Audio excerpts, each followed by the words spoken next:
آیا نمی‌دانند که خداوند بزرگ بر آنچه که پنهان می‌کنند و آنچه که آشکار می‌سازند آگاهانه اشراف دارد؟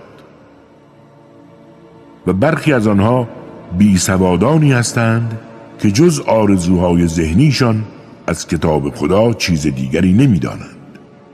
اینان تنها به گمان و خیال خیش تکیه دارند.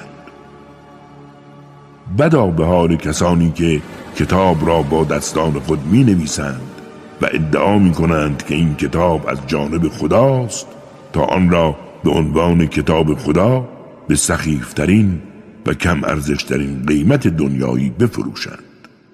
پس وای بر آنها به خاطر آنچه نوشتند و وای بر تجارتی که کردند.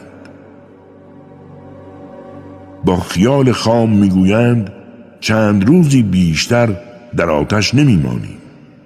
ای پیامبر، به آنها بگو آیا از خداوند چنین عهدی گرفته اید؟ اگر چنین است خدا هرگز از عهدش تخلف نمی کند.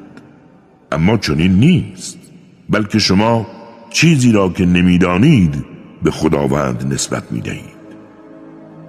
آری، کسانی که دستاوردشان زشتی و پلیدی است و جرم و گناه آنها را بی امان محاصره کرده است، اهل آتشند و جاودانه در آنند.